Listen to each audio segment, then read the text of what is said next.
Hi friends, कसे आहेत तुम्ही सगळे? चला आज आपण बनवूया मस्तपैकी. त्याच्यासाठी एक रेसिपी. त्याच्यासाठी मी ते कढई गरम करून घेतली आणि त्याच्यामध्ये 1 वाटी तूप टाकलेलं आहे आणि त्याच्यामध्ये 1 किलो रवा टाकून घेतलेला आहे. बघा, मस्तपैकी असा रवा टाकून घेतलेला आहे आणि आपण रवा मस्तपैकी गोल्डन फ्राय होईपर्यंत भाजून घेणार आहे. त्याच्यातून मस्तपैकी स्मेल येईल तोपर्यंत रवा आपल्याला भाजून घ्यायचा आहे. बघा, इथे थोडं कमी गॅसवरच तुम्ही रवा भाजून घ्या आणि तो सतत असा हलवत रवा भाजून घ्या. असा खमंग थोडा वास यायला पाहिजे. मग तो गॅस पास केला तर तुम्ही त्याचा जळून जाईल खाली, म्हणून तेच असा म्हणून एकदम स्लो गॅसवरच हा भाजून घ्या. तर इथे मी भाजून थोडे 10 मिनटं झाले तर थोडा कलर चेंज व्हायला लागलेला आहे याचा. बघा, तर अजून आपल्याला 20 ते 25 मिनटं असा हा रवा भाजून घ्यायचा. कारण रवा चांगला भाजला तर आपलं सारण चांगलं होईल आणि जास्त वेळ हे जास्त दिवस टिकायला आपल्याला मदत होईल आणि आपली करंजी पण जास्त दिवस टिकेल. हे सारण तुम्ही बनवून कधी पण करंज्या बनवू शकता. याचं हे सारण आपलं 15 ते 20 दिवस मस्तपैकी टिकून राहील. मी हवाबंद डब्यात ठेवून दिलं तर कधी पण तुम्हाला पाहिजे तेव्हा तुम्ही करंज्या बनवू शकता. हे बघा, आता 20 ते 25 मिनटात मस्तपैकी आपला रवा भाजून झालेला आहे.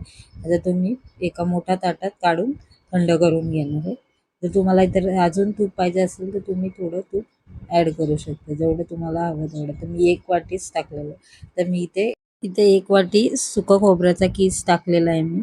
जर तुम्हाला जास्त टाकायचं असेल तर तुम्ही जास्त टाकू शकता किंवा डेसिकेटेड कोकोनट जे मार्केटमध्ये अवेलेबल असतं ते पण तुम्ही टाकू शकता. हे पण थोडं मी गरम करून घेणार आहे 4-5 मिनटं. त्याचा कलर चेंज नाही करायचा जास्त, फक्त जस्ट 2-4 मिनटं त्याला गरम करून घ्यायचं आहे. कारण तो जास्त दिवस टिकण्यासाठी मदत होईल आपल्याला. आणि इथे मी बघा ड्रायफ्रूट बारीक चिरून टाकलेले, ते पण आपण जे काजू, बदाम वगैरे असं कारण रोस्ट करून घेणार आहेत. तर हे सगळ्या गोष्टी आपल्या जास्त दिवस टिकण्यासाठी थोडं रोस्ट करून घेतल्या तर अजून चांगल्या होतात. म्हणून मी ते थोडं, नाहीतर तुम्ही डायरेक्ट रव्यामध्ये पण हे सगळं टाकू शकता. हे बघा, इथे मी 2-3 मिनटं चांगलं हे सगळं रोस्ट करून घेणार आहे. जसं की भाजून घेणार आहे इथे. हे बघा, आणि हे भाजून घेऊन सगळं थंड करून घेऊया आपण. आणि रव्यावरच टाकलं तरी चालू शकतो तुम्ही. हे बघा, मस्तपैकी आपलं इथं हे सगळं मी रव्याच्या ह्याच्यामध्येच टाकलं आहे. तर मी अर्धा किलो साखर टाकलेली. 1 किलो रव्याला अर्धा किलो साखर, पिठी साखर टाकलेली आहे. जर तुम्हाला कमी जास्त अजून गोड हवं असेल तर तुम्ही हे टाकू शकता. तेवढं तुमच्या आवडीप्रमाणे गोड आहे, कमी गोड आहे याप्रमाणे टाकू. आणि हे सगळं बघा मस्तपैकी असं हाताने मिक्स करून घ्या. कारण सगळीकडे साखर लागेल आणि सारण आपलं सगळीकडे चांगलं लागेल. तर मी 1 चमचा वेलची पावडर टाकलेली आहे आणि साखरमध्ये पिसून घेतलेली होती.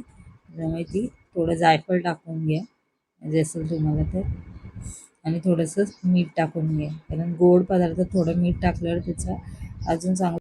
तर आता इथे मी अर्धा किलो मैदा चाळून घेतलेला आहे. बघा, अर्धा किलो मैदा मी घेतलेला आहे, चाळून घेतला आहे. जर कचरा वगैरे असेल किंवा काय असेल तर निघून जाईल, त्याच्यासाठी चाळून घेतलेलं चांगलं असतं. आणि त्याच्यामध्ये थोडं मीठ चवीनुसार टाकलेलं आहे.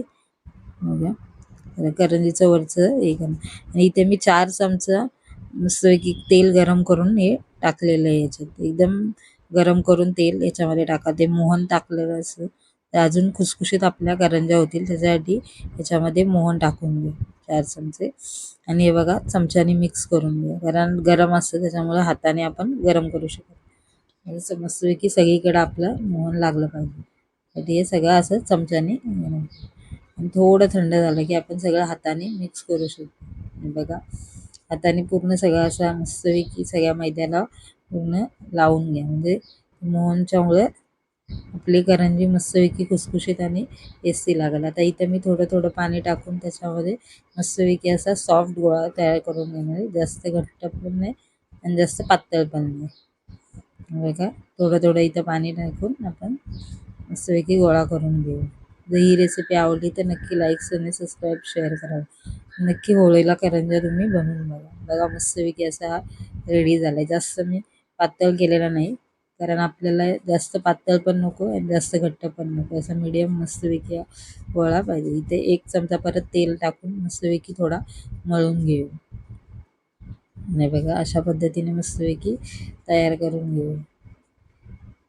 अशा प्रकारच्या करंज्या तुम्ही 1 महिनाभर जरी डब्यात ठेवून दिल्या तरी मस्तपैकी त्या खुसखुशीत राहतात आणि खायला पण मस्त लागतं. इथे मी कव्हर करून 10 मिनिटं रेस्ट करून घेतले आणि इथे बघा आता 10 मिनिटानंतर मी इथे छोटे-छोटे पीस जेवढे आपल्या लाटायला पाहिजे तेवढे-एवढे छोटे पीस करून घेतलेत आणि इथे मी मैदा एक छोटा पीस घेऊन, थोडा मैदा घेऊन असं पुरीसारख्या आकारात या लाटून घेतलेल्या आहेत. बघा.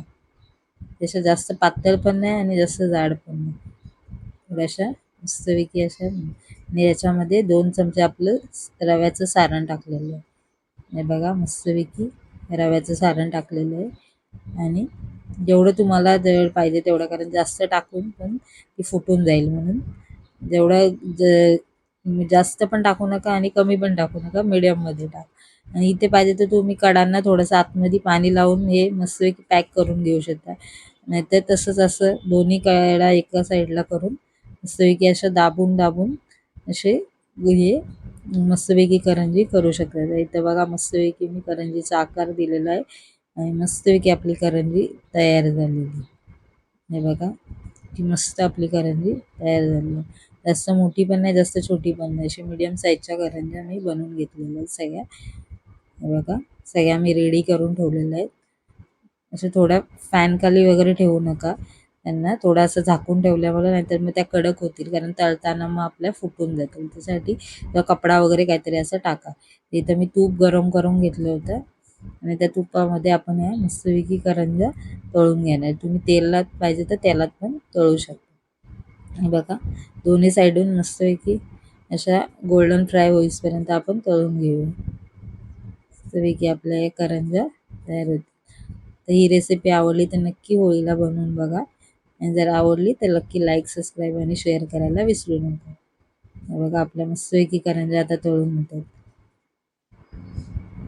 एकदाच मस्तपैकी अशा गोल्डन फ्राय झालेल्या आहेत. बघा किती मस्त अशा थोड्या रेड अशाच थोड्या तळून घ्या, जास्त व्हाईट पण नको.